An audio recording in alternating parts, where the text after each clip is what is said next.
Professor Simas, Darren. Ladies and gentlemen, good afternoon and good morning if you're based in Europe. Lifelong learning is a very important concept. It's not new. The important thing there is we have to understand that lifelong learning is not only part of the formal sector, but it's also part of the informal sector. And it goes beyond education. Take note, the word learning and lifelong.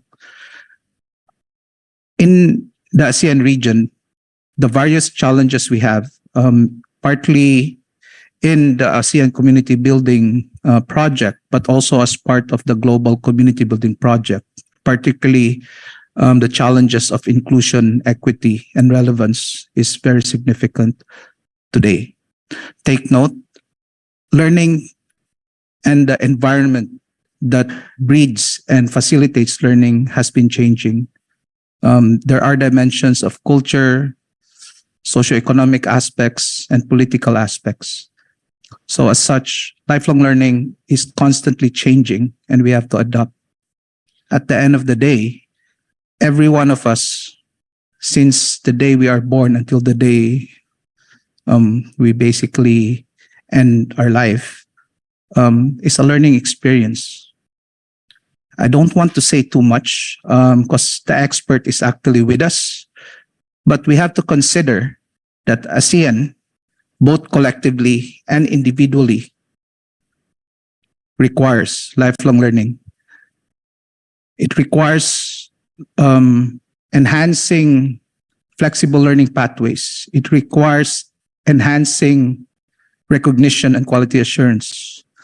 But at the end of the day, it requires lifelong learning to be a part of enhancing the full potential of each and every one of us in the ASEAN region and across the world. Thank you very much. Many thanks, Dr. Chow. And lifelong learning is certainly a root and branch initiative in the ASEAN Secretariat's approach to education at large. Thank you again. I'd now like to introduce Dr. Seamus Otuma as Director of the Adult Continuing Education Department at University College Cork. He's the Chair of the ASEM Education and Research Hub for Lifelong Learning, an intergovernmentally supported network for university cooperation between Asia and Europe. Dr. Otuma is on the UNESCO Institute for Lifelong Learning Advisory Group to the International Research Project on universities' contributions to lifelong learning, and he has over 20 years' experience as an evaluator for the European Commission and national research agencies in Poland, Romania, and Cyprus. It's a pleasure to welcome you to Jakarta, Dr. Otuma, and also to give your lecture here today. Over to you. Thank you very much, Darren, and Your Excellency and Roger. And I feel that I have almost been put on a spot here because I think my expertise may be overstated, but I'll do the best I can. Just to give you a little brief outline of the ASEM Lifelong Learning Hub, it's supported by the Government of Ireland through the Ambassador's Department of Foreign Affairs, and also the Department of Further and Higher Education. In taking on this role, we were very conscious of Ireland's role in the world as a country that tries to extend partnerships and friendship and collaboration across the planet, but also a country that has a very, very, very long tradition of education and bringing education to other parts of the world. And this goes back over 1,000 years. So it's nothing new to Ireland to be involved in a project of this nature. But as somebody from Ireland, I'm very conscious that we have a lot of responsibilities in terms of making sure that we honour that tradition. I'm really pleased to be here in Jakarta, in Indonesia. It's my first time here. I'm very impressed by what I've seen so far, and I can see huge potential here in terms of engagement with the ASEM Lifelong Learning Hub. I hope through my visit here, more researchers, people involved in non-governmental organizations, civil society organizations, policymakers with an interest in lifelong learning will engage with the ASEM Lifelong Learning Hub to contribute to the supporting the role that Roger has spoken about in terms of ASEAN and the role that His Excellency spoke about in terms of the changing nature of society and the challenges that face us all. One of the critical aspects of lifelong learning is that it enables us to consistently change our view of the world, to see things in new lights and in new ways. And I think the point that Roger made is so important, that we have to see it as part of all our lifetime. It's not just going to school, but it's our entire lives. And it impacts everything we do in our lives. We're constantly learning. It's part of the human DNA. It's what we do all of the time. And I suppose what we're trying to do is we're trying to help maximize that in a way that's conducive to people.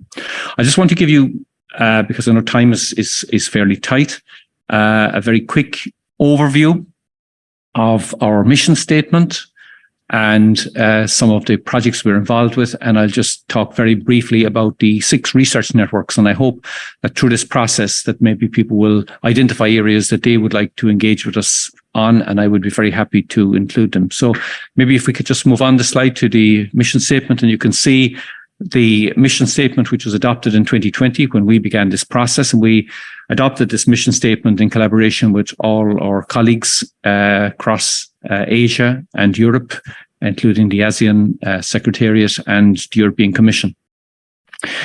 So the points I suppose we made were that lifelong learning research that addresses the complexities of contemporary society, and the Ambassador spoke about this already, addresses ordinary people. This is important, that everybody is included in this project. And in general, in many policies around education, formal and informal education, about 90% of the populations are generally left behind in most countries. So we're very conscious of that we want to reach the 90% that are currently not involved, because very often they are the ones with the greatest needs and the greatest challenges. So we want to make sure that we're reaching out to them. So we want to go from basic education to advanced knowledge and skills. How to live with each other in a changing world. And this is really important. And I suppose I feel a little bit humbled to be in Indonesia, a country with such vast diversity. You know, by comparison to, I know the Ambassador said 1 in 6 people in Ireland is born outside of Ireland, but by comparison to Indonesia, we're probably a very homogenous society. So we want, I suppose we can learn a lot from Indonesia in relation to how to live together, because we're living in a time of unprecedented movement of people across the globe. How to live our lives better. And I think this is critically important. And sometimes in the agenda around lifelong learning, there's a huge focus on things like skills and upskilling and reskilling, which are really important for people, but they're not the full story. And I think both previous speakers alluded to this as well, that we're not just economic actors, we are human beings. And so this is important for us. So we also see lifelong learning as being critically important in terms of addressing the huge global challenges. And there's a lot of those, you know, climate, which is very pertinent this particular week with COP27 emerging. But I suppose we have to say that climate and climate change is the constant item on all our agendas and is growing in urgency with each passing day. But we also have lots of other challenges, and we have to address these as a global community in a collective and coherent way. And we see lifelong learning as being very important in equipping people to be able to understand those challenges and addressing and responding to them. We understand lifelong learning not as linear, and very often presentations of learning are presented to us like a ladder that people climb. It's important for us to dispel that idea. Of course, people progress in their learning, but it's not a linear pathway. You know, you can be very advanced in learning in one sphere, but really be at a rudimentary level in another sphere. So we need to be a little bit more flexible in terms of our thinking. Collaboration and partnership. I think, and I mentioned this at the beginning, this is really important for us because I suppose we see this as the way Ireland engages in the world. And we want to, I suppose, put that sort of imprint on the mission of the ASEM Lifelong Learning Hub. So my mission here is to enhance that collaboration and cooperation. At the moment, I'm here in Indonesia, and I'm hoping that we will certainly increase our footprint here in terms of the ASEM Lifelong Learning Hub. And I'm really looking forward to having people around the table in terms of our deliberations from Indonesia. We need people from Indonesia. We need to know what's happening here. We need to know what's shaping this society, what's driving this society. So this mutual learning is beneficial to everybody, and I'm just hoping that we will deepen our roots in that regard. And as a research network, we're trying to generate evidence to understand current trends and influence future directions. And I really want to emphasize the idea of influencing future directions. We need to be anticipating tomorrow, not waiting for tomorrow to happen and then be reactive. So it's a very important part of what we're doing to try and anticipate, trying to prepare, and trying to be ready. So maybe we just move on from this one. And I know time is very scarce, so we have a statement of intent, and I'm sure we can share this with people. But you can see, I suppose, the statement of intent is really, again, emphasizing many of the same kinds of dimensions that I mentioned in our mission statement. So it's really, I suppose, us committing to making sure that we achieve those kinds of goals. I'd like maybe just to, because time's limited, maybe just the next slide, if we just look at our common research agenda and to identify things that we as a collective have said, these are important to us. Equity and inclusion is important. And I mentioned the 90% of people that are, generally speaking, left behind in terms of many educational processes. The ambassador mentioned that in Ireland, which has a very excellent education system, so many ways, still have people whose literacy skills or their IT skills are not in a place where they can fully and completely engage and participate in society. So that's important. Recording in progress. In the sense of also making sure that everybody has a stake. Identity, respect, and dignity. This is about putting the human being at the middle of it and putting the learner at the center of it. And identity today is one of the most important issues facing us. And I'll talk a little bit more about that in the second part of my presentation around identity capital. We mentioned digital education, ICT, demographic trends, both in terms of migration and aging.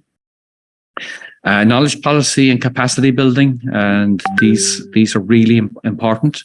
Very often in terms of our conversations, we speak a little bit in silos, and I want us to try and speak outside our silos so that we're engaging with policymakers, that we're engaging with industry partners, that we are engaging with civil society organizations, governments, and so on, so that what we're talking about is having an impact.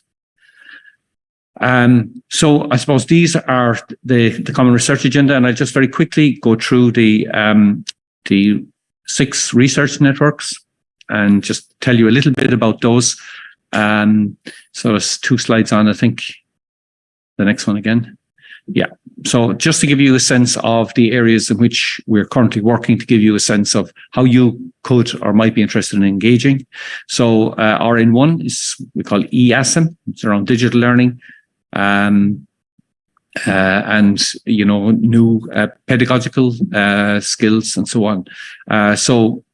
And looking at things like AI and the impacts of that as well. So I suppose if this is a field or an area that you feel you have an interest in, this might be a network you could join. RN2 looks at workplace learning. Learning the workplace is really, really important dimension of what we do. And I suppose this again is emphasizing the point that people work in different contexts. And I suppose what we're trying to do there is to identify and promote best practice in this field. Professionalization of adult teachers and educators in ASEM countries. Again, I suppose the whole area of lifelong learning, and especially, I suppose, in the non-formal and informal sectors, very often the professionalization of adult teachers has lagged behind, let's say, the professionalization of teachers in the formal system, like primary and secondary education and so on. So again, it's looking at that, it's looking at the challenges there, and it's this essentially is around quality. What is the quality of the delivery? What can adult educators and so on rely upon in terms of the quality of the teaching? National strategies for lifelong learning. Again, this is looking at different policies and different orientations and trying to build mutual learning between them. And there is always an opportunity for mutual learning. We always learn from each other in different national contexts. Lifelong learning transitions. This is looking at all the challenges and opportunities that exist for people to enter, leave education multiple times in their lives, engage in formal education, informal education, whether this is credentialized, building portfolios, having their learning recognized through recognition of prior learning and so on. So it's all of those kinds of things. RN6 is learning cities and learning regions, and this works very closely with UNESCO and UNESCO's global network of learning cities. And again, I suppose we're trying to build more of a research capacity around learning cities. So learning cities, there's a huge amount of practice and a huge amount of innovation in this space. What we want to capture some of the learning from this and to share that as well.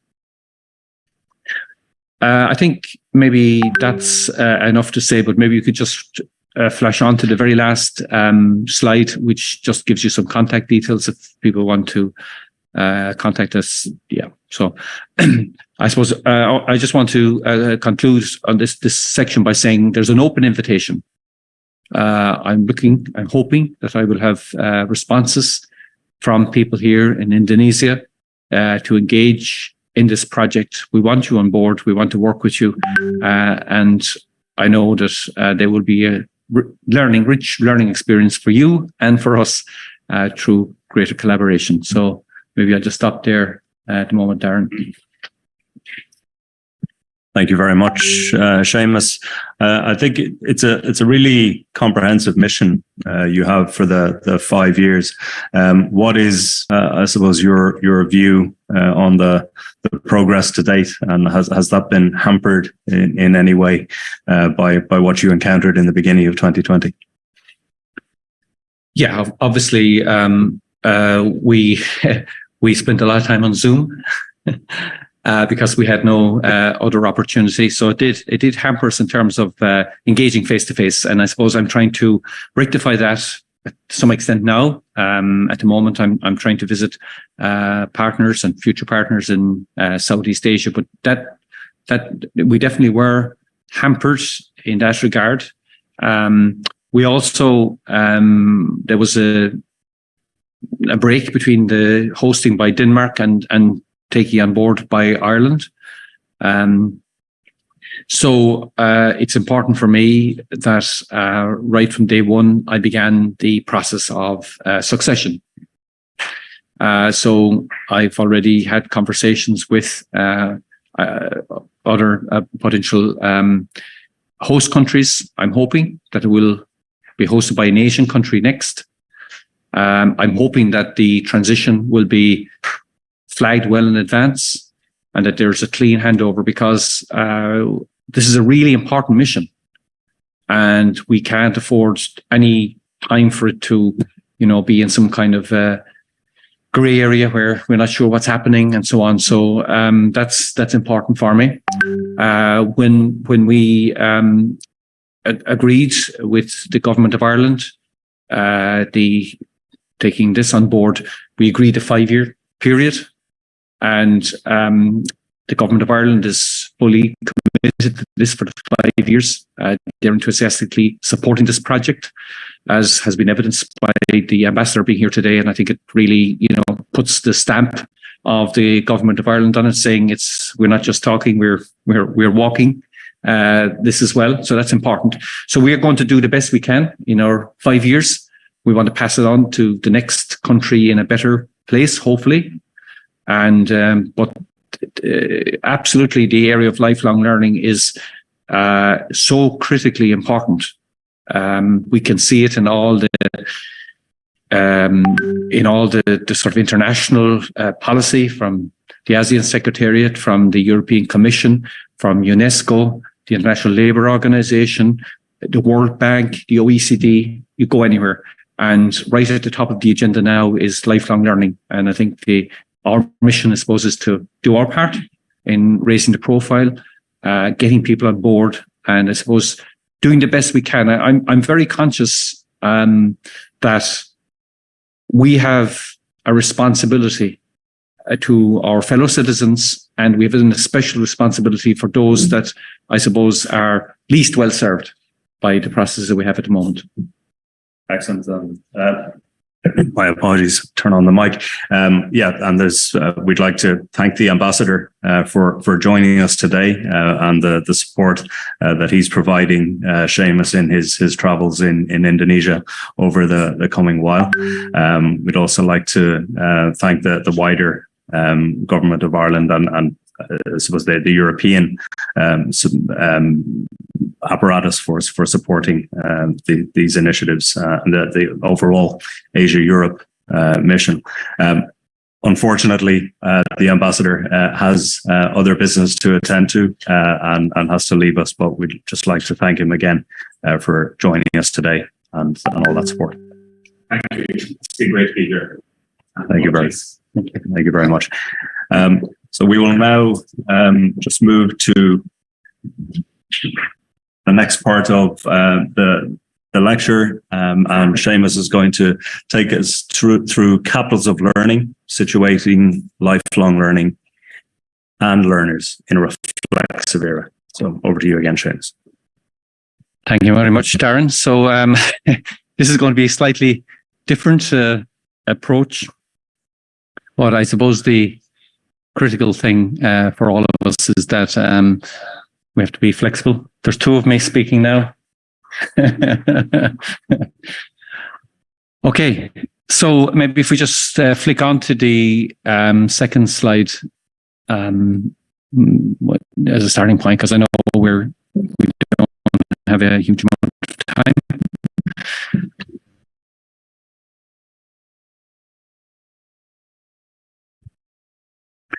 Okay, so just two things about the slide. There's a QR code on the screen there, and if you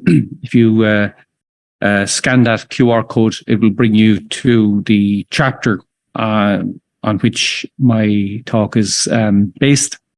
Because I'm conscious that I may not be able to get as far in this journey as I'd like.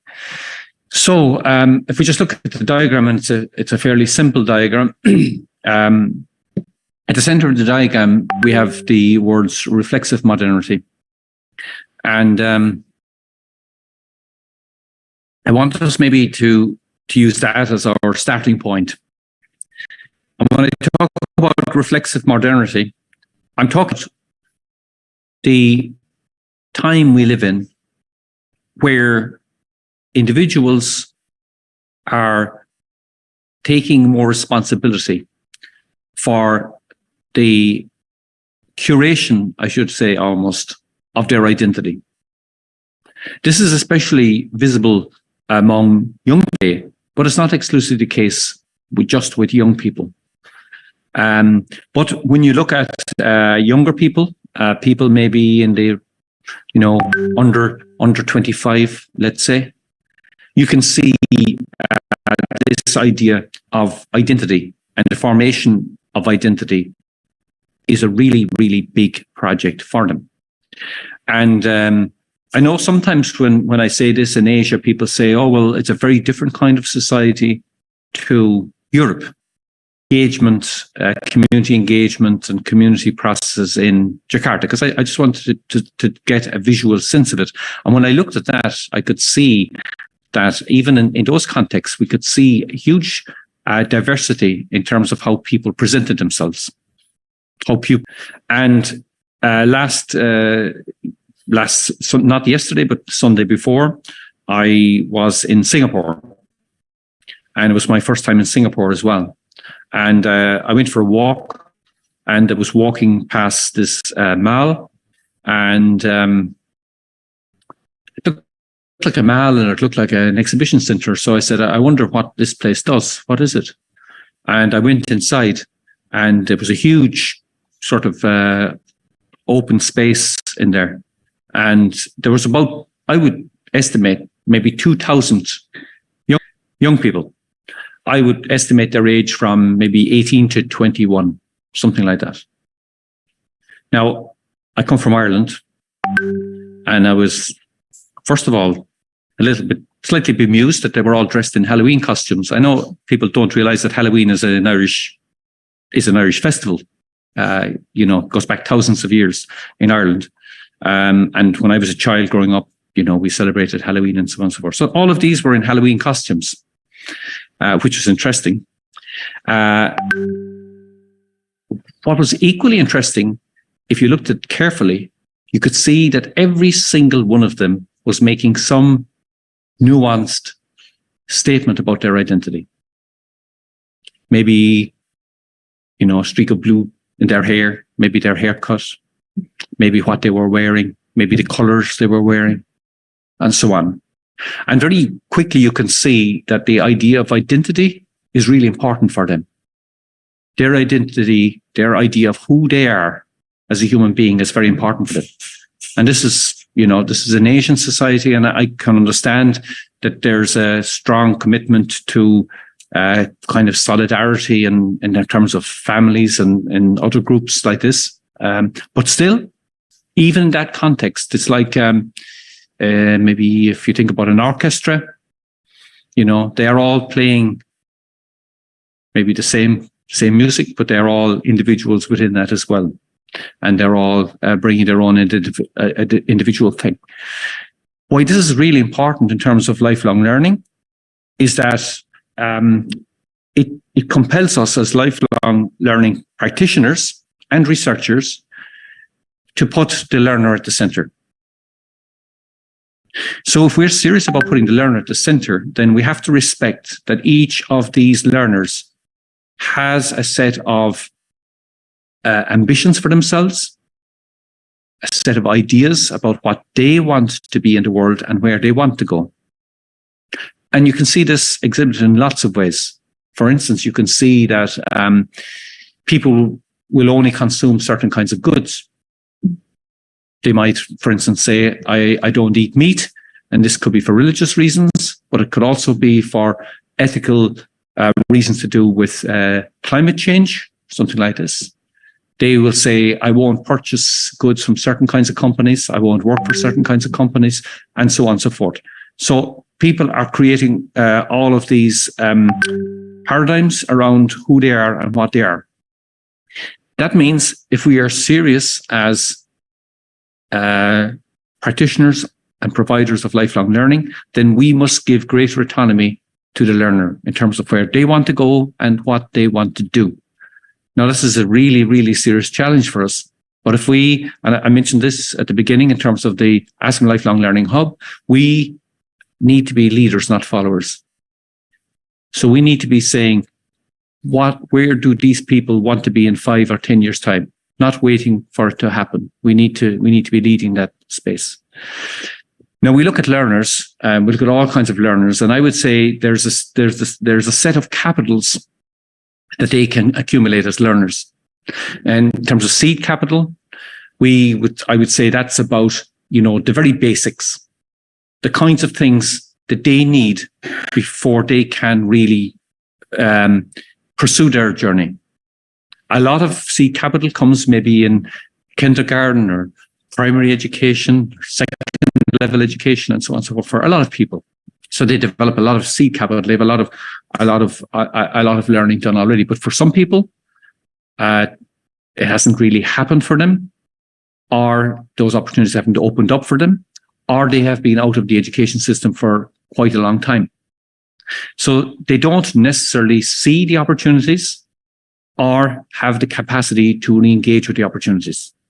And in terms of people in a lot of careers, they're in careers that are becoming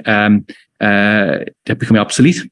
They have skills that are becoming obsolete, and very often people in those sectors are the ones least ready or least able to move to the next stage in terms of their learning journey. So I would say this is around the idea of seed capital. They don't have the seed capital.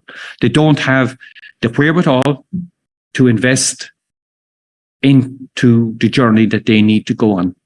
So how do we begin to redress this imbalance? We can do it through a lot of processes like creating learning opportunities for people. We can also do it by recognizing the learning that they have done. We can do it through things like mentors and supporters and so on. But in any case, whatever number of strategies we use, we have to acknowledge that this idea of seed capital is really, really important. If you look at those who engage in formal education, the higher levels of formal education people have, the more they engage. They completely outnumber people with lower levels of education in terms of engaging in the process. And of course, this is great and it's good, but it's not reaching across the full spectrum of society. And when we leave people behind, we impact on their lives, of course. We impact on the lives of those around them. But we also, and we see this in Europe quite a lot, it leads to disaffection, disgruntlement, alienation, and people just feeling that society has let them down. And this has led to all kinds of issues for us politically around xenophobia and right-wing politics and populist politics and so on and so forth have emerged from this kind of sense of being excluded from the main project. And as adult educators, as practitioners lifelong learning, we need to be addressing that. Identity capital, I've spoken a lot about identity capital already, but identity capital is also a part of how learning changes us as individuals, how we perceive of ourselves as individuals as a process of learning. We see ourselves as new people. We are more enabled as actors. We can do more things, not just in our work context. We can do more things in our families, in our communities, in other aspects of our lives. I'll tell you a very short anecdote. In my university, we run training programs with industry. And one of the industries we work with very closely is the pharmaceutical sector. It's very big in my region. And one of the programs we run is a program aimed at workers who are in the production level, and then they want to move to supervisor level in the company. And so the company recognizes talent in people, and then they try to migrate them towards these programs. Many of these also had, not hugely inspiring times in second level education. One of the days, we had a lunch meeting with the director of HR in one of those companies, and he was chatting to me, and we're chatting at lunch. And he said to me, I had an interesting encounter with one of our students last week. This man, maybe he's in his 30s, said, Can I come to meet you? I want to talk to I want to speak to you about something to do with my course. So he said, of course. So the man came to his office and he said, okay. He said, what is it? What do we have to talk about? And the man said, my wife and my 2 teenage daughters told me it was critically important I come to talk to you. He said, why? Well, he said, since I took this course, my communication skills have improved. There's less fighting at home. We all get along much better. I'm better able to listen to them. I'm better able to talk to them. I'm better able to communicate my own feelings. He said, our family is completely transformed. And I just wanted to say that to you. Now, this is important in terms of lifelong learning and very important in terms of the skills agenda and so on and so forth. Because you're not just giving somebody a skill, you're giving them the opportunity to transform their lives. So that person's identity, that person's sense of who they are changes completely. What his wife and his two daughters see is a different person, a person they can communicate with and engage with much more easily. So we need to think about that in terms of the identity journey that the person is on. I don't know, I'm doing time here. Am I fine? Am I okay? Yeah. Cultural capital, I think it's important. Cultural capital is quite complex and has a number of different dimensions, but they are all important. One version of cultural capital is around your capacity to fully engage in the society in which you live. So very often people who come from ethnic minorities, marginalized communities, their culture is not valued in the same way as the dominant culture in society. And very often they cannot participate at the same level. Also, this applies for migrants, people who are newcomers to society. They often come from different cultural backgrounds, and their culture is not valued in the same way. There are also lots of people who come from the dominant group, as it were, but they don't have access to a lot of the cultural capital that really brings them benefit into society they're living in either. So in that sense, cultural capital is really important. And in terms of how we engage with marginalized groups especially, there's an onus on us to respect their culture. So their learning needs to be useful to them in their culture as much as it is useful to them in the dominant culture. So they need to be able to bring something to their community, to their world, as well as to the bigger world of the dominant culture. And it's incumbent on us to make sure that the conversation is not always about people trying to adhere to or migrate towards the dominant culture. I was at a presentation in the Netherlands a few years ago where a really impressive woman was speaking, and she had come to the Netherlands from Syria. And what she was doing, primarily her mission there, was to teach Arabic. So she was teaching Arabic to Dutch people, but she was also teaching Arabic to the children of migrants from the Arab-speaking world. And you say, oh, what's all this about? It's really important because for those people to feel valued and included in Dutch society, it's important for them to realize that Dutch people need to be able to engage with them at some level in terms of speaking Arabic. In terms of the children, it's really important for them to be able to engage with their cousins, their grandparents, their relatives who are still in wherever, Syria, Morocco, wherever it is. So in terms of cultural capital, we shouldn't see it as a process of assimilation. We should see it as a process of celebrating diversity And when I was looking at those pictures last week, I saw a very strong sense of that here in Indonesia, the idea of celebrating the diversity that exists in the country. And I think once you start celebrating diversity, there's a richness for everybody. Everybody benefits from that. So that's one of the critical things in terms of cultural capital. Social capital.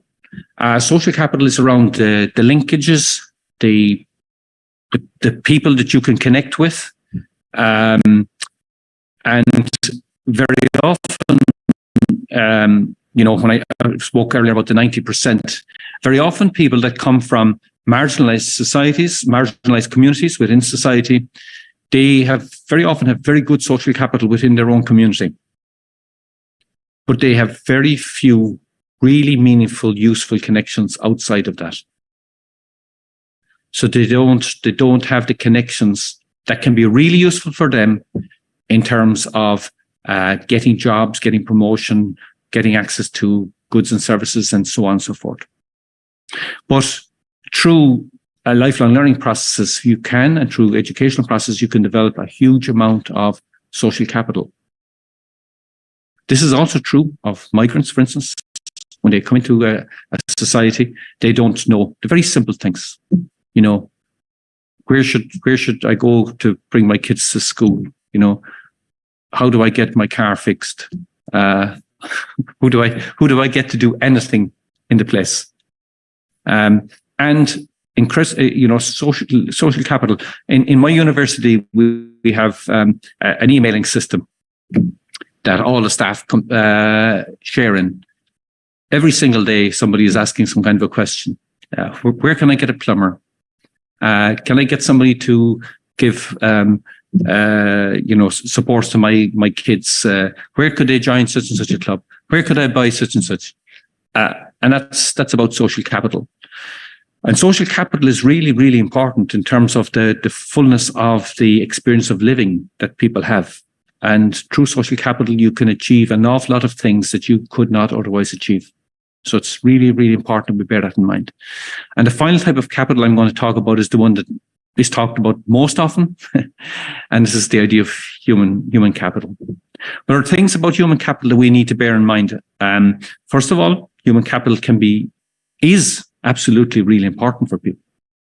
Very often, human capital is the only kind of wealth that poorer people have, because they've got skills, whatever, and they have very little else. But the thing about human capital is that we need to remember human capital can become obsolete, be devalued over time, and maybe needs to be renewed and so on and so forth. So we shouldn't just assume that it's achieved for once and for all. You think about somebody maybe who trained as a computer scientist, and they graduated in the year 2000. You can imagine there may be new challenges for them if they didn't continue to keep their skills upgraded in the intervening 22 years. We also need to recognize that not all human capital emerges from the formal system. People learn a lot of things in informal networks and informal places. So that's important. I could stay talking about this for another 2 hours, but I think I should stop now. You do have time. You have plenty of time. So, Leon, can I just check we still have the connection? Yeah, there's the slides. Yeah. Yeah. The audience still gets you. Oh, okay. That's good news. Yeah. I've more or less in that one slide gone through. I mean, I have lots of other slides with nice pictures on them, but I'm not sure I'm going to say too much in addition to what I've said. So maybe would it be better for us to go into questions and answers? Certainly could, yeah. And I think that will. Was our cut-off time 4 o'clock? No. We've plenty of time. Actually, we're going until 4:30. So sorry. I can continue. So no, yeah. I can go on a little bit. Yeah. So, we have. I'm sure we'll have some questions, but you don't need to feel under any pressure in terms of that. I think it'd be really interesting to expand on these various aspects of capital, and I think it's important to look at the various forms, maybe in their context. Okay. Yeah. So please feel free. Yeah, So, we do have time. I suppose as questions come in, and if there are any questions as we're going along, then we can have it somewhat more conversational as we move through. Okay. So, are there any questions at this point? Yeah, either in the room or online.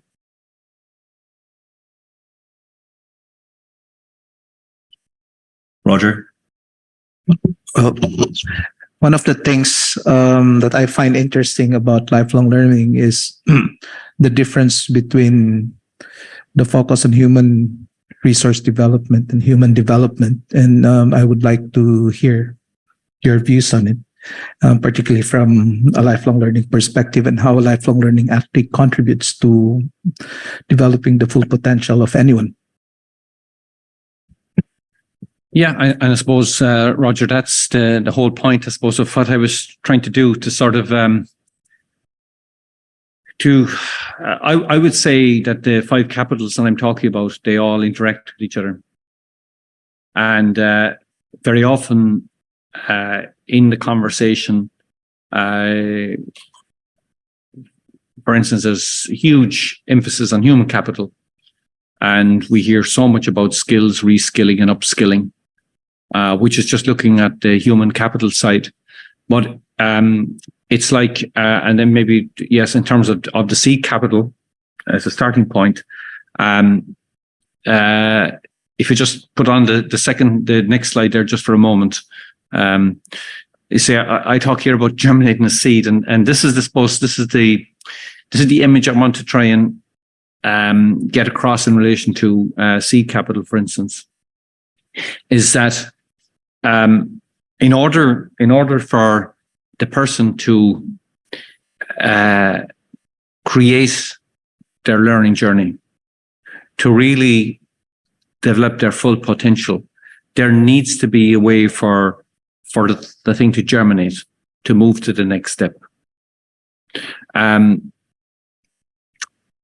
Maybe more than 20 years ago, probably, I was in the university and I was interviewing a woman with a panel who was applying to be what we call a mature student. In our system, if you're over 23, you can apply for a university undergraduate degree. And you don't have to have any qualifications at all, in fact. Very often. You have to just indicate that you're interested and capable of doing it. We interviewed this woman, and so, we asked her the question sort of to talk about her learning journey and so on. And this, she starts about, her learning journey outside of school. So she said, 5-6 years ago, I did a first aid course. I did a first aid course in a community group, which was good because it helped me to, understand first aid, and this was useful with my children and so on. And then when I was finished the first aid course, I decided to do a flower arranging course. And this was good because, I learned how to arrange flowers, and I could decorate my home and so on. Then after that, I did a basic bookkeeping course. And this was good because, it helped me in terms of managing my money and so on and so forth. And then you could see there were little graduations in each one of the courses that she was taking. And by the time she was coming to us, she was now ready to do an undergraduate degree in business. And she was ready, no question about it. But if you were, which it could be, quite dismissive of the first aid course and say, 6-week first aid course, that's only rubbish. That's no use. But that was useful to that woman at that point. And what she was doing was she was accumulating some seed capital, and she was beginning to germinate that seed. She was beginning to create the context for her own personal growth, her own development, and she was already on a journey. We have a woman from my program, where we ran programs in the 1990s in the most marginalized community in the city I come from. These were very basic courses. They were university courses, so they had done a lot of other courses before they came there, but they were at the entry level of the university. This one of the students who did that course. Well, first of all, when we went back and we interviewed all these women, they all had transformed their lives in serious ways in the intervening period. But one of them was particularly interesting because she went and she did this certificate, and she did a few other certs and diplomas. She eventually did an undergraduate degree. She did a master's degree. She did a PhD. She went off and she got a job as an academic in another university, and she came back to our university as an external examiner. So we have to be conscious that if people are given an opportunity to accumulate some seed capital, and we create the conditions where they can grow that seed capital, then you're opening up huge opportunities for people. Thank you very much. So, Seamus, I could ask you, I mean, this seems to be, to your point on the need for learner autonomy and allowing people explore the learning that is most applicable to their context, but also a need for government initiatives to provide and promote learning pathways for the populace, their population. Where does lifelong learning sit in that context? Because it seems that it appeals to both, but can be taken over by large government initiatives at the same time. Yeah, I think for us it's a kind of a conversation. In our approach, we decided a long time ago that we would never do anything unless we did it in partnership. So we do everything in partnership. So when we start any initiative, it has to be in partnership with at least one other group or organization. And sometimes these are governmental organizations, sometimes they're community organizations, and so on. So I suppose in terms of our course designs, we try to engage in what we call symbiotic learning paradigm, which is about learners, about the different social partners engaging together in terms of designing programs. And when you get into that space, you design better programs and more responsive programs. In terms of the learner autonomy, learner autonomy is like places like universities, for instance, are set up in, hierarchical ways, and they have learning outcomes and modules and all of these kinds of things. And I would say the challenge for universities is to imagine different ways in which they can allow for learner autonomy. And we see a lot of discussion at the moment around micro-credentials, for instance, and these certainly give learners more chance to be autonomous. But I would say in the next 20 years, we need to go through the kinds of transitions that we were capable of going through when COVID hit us. So when COVID hit, universities across the globe were able to go online like that. So COVID hits today, we're online tomorrow. I worked in the university for a long time before that, and getting a program online was impossible. It was very, very complex, very, very difficult. I was not qualified to even think about doing this, I would have been told by my colleagues. But suddenly, we're faced with a dilemma. We have no choice. We have to do it. And all universities did it, everywhere. So what I would say is that universities should take stock of that moment and say, wow, we could do something incredible there. We could actually respond to our learners in the way that we needed to respond. And we were able to do it instantly. And now what I would be saying to them is we need to start responding to learners. We need to stop talking about putting learners at the center of what we do and actually doing it. They all talk about it, but they're not doing it. And I realize it's highly complex. It's highly challenging. It's going to be very, very difficult. But there needs to be a level of trust of learners.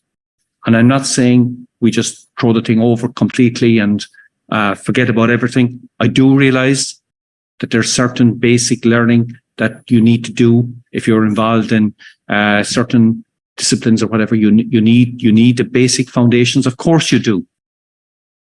Of course you do. But as you go through your learning journey, as you accumulate learning as well yourself, you are better placed to begin to understand where it is you would like to go, where you would like to prioritize. And this is especially important for people who are in the middle of their careers and so on and so forth, to be able to say, okay, this is the direction I would like to go now. I'd like to emphasize and focus on this area. And, everywhere I go, I hear a lot of talk about skills needs and skills identified and so on and so forth. And of course, they're very important. And skill shortages. But just because we'll say there are jobs in banking, let's say, doesn't mean that I want to become a banker. Okay? For a lot of people, they say, well, yeah, that's the way to go. I want to get a job in banking and so on and so forth, and that's great. But we must remember that not every single person wants to go in that direction. And forcing people to go in that direction when they don't want to, it's not helping them. It's not helping anybody. And,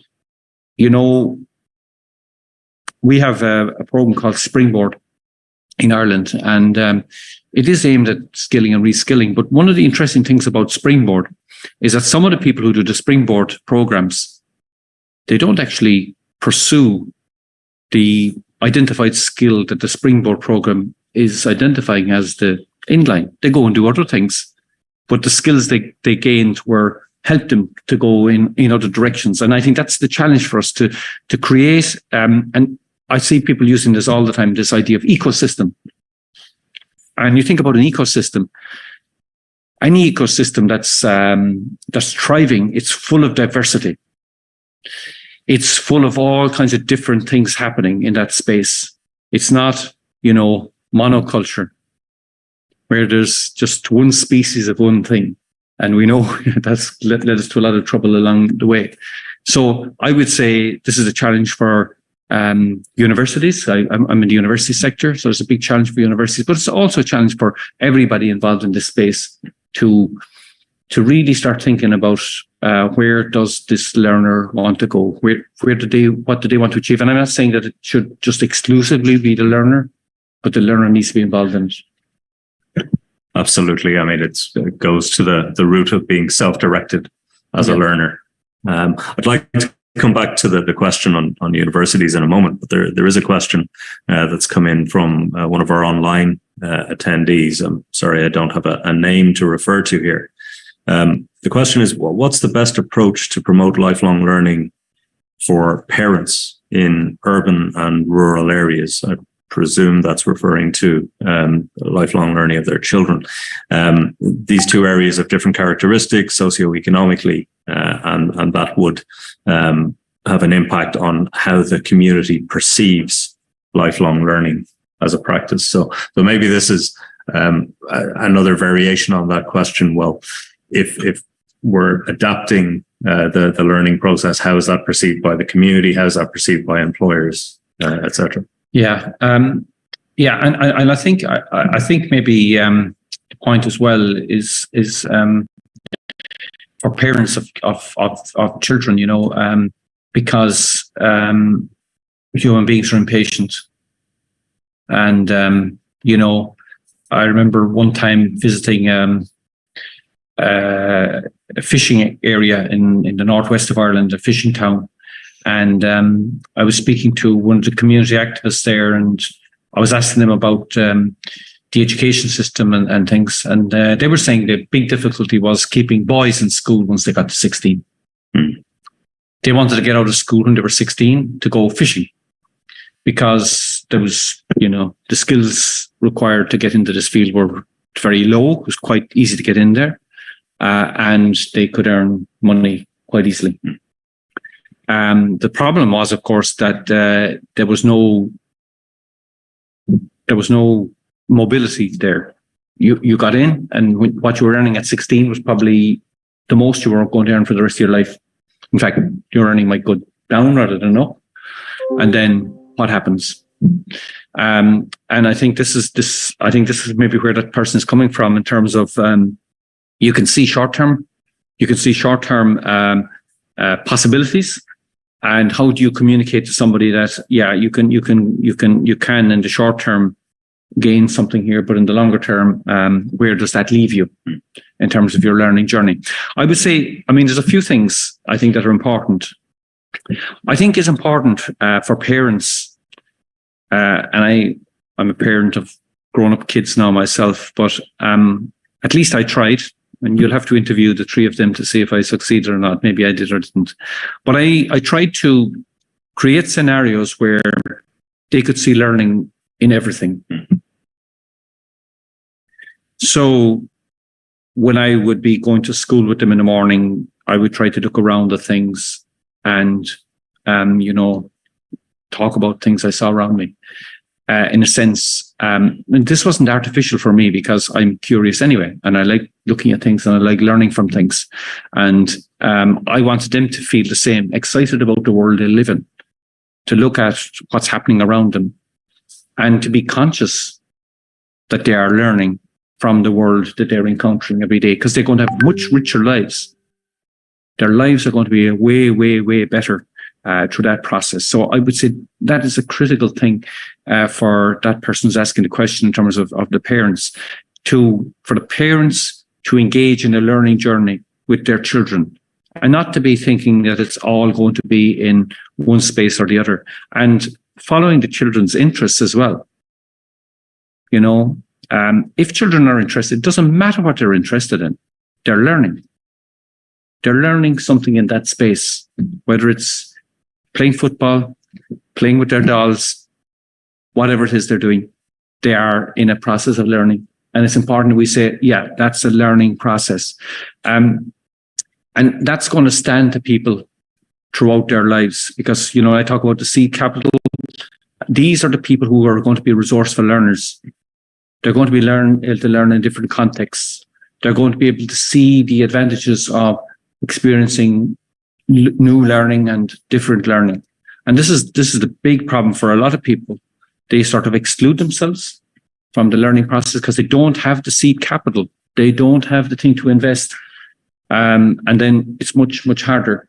And of course, there are different opportunities in urban and rural contexts, no question about that. But, the story of before there was sat-nav, a man is driving through the countryside in Ireland and he gets lost. And he stops. He sees a man sitting on the side of the road, and he puts down the window in his car and he says, "Excuse me, sir, can you tell me the way to X town?" And the response he gets, the man says to him, "Oh, you want to go to X town? Well, I wouldn't start from here if I were you." Okay. So we do that all the time in terms of education and learning. We say to people, "Oh no, Darren, I wouldn't start from here." But you are here. And we need to respect that and say, this is where the person is now, not where I want them to be, but where they actually are themselves. And not where it's convenient for the teacher. Exactly. Yeah. Right. Say, "Oh, you should know this you're 15, you should already know this." Or, why don't you know that already? You don't. It's a bit of a nebulous question, really. Absolutely. But we do it all the time. And, this is I think this can be quite debilitating for people when we start devaluing their learning or devaluing the place. They are where they are. And, I'm like, I know this myself, I grew up in the countryside, and when you go into an urban context, of course, people in the urban context are so much more sophisticated than you. Not always. Well, aren't themselves. So they start chippy away at your accent or what you're wearing or all of these kinds of things. And we need to be aware of those kinds of things as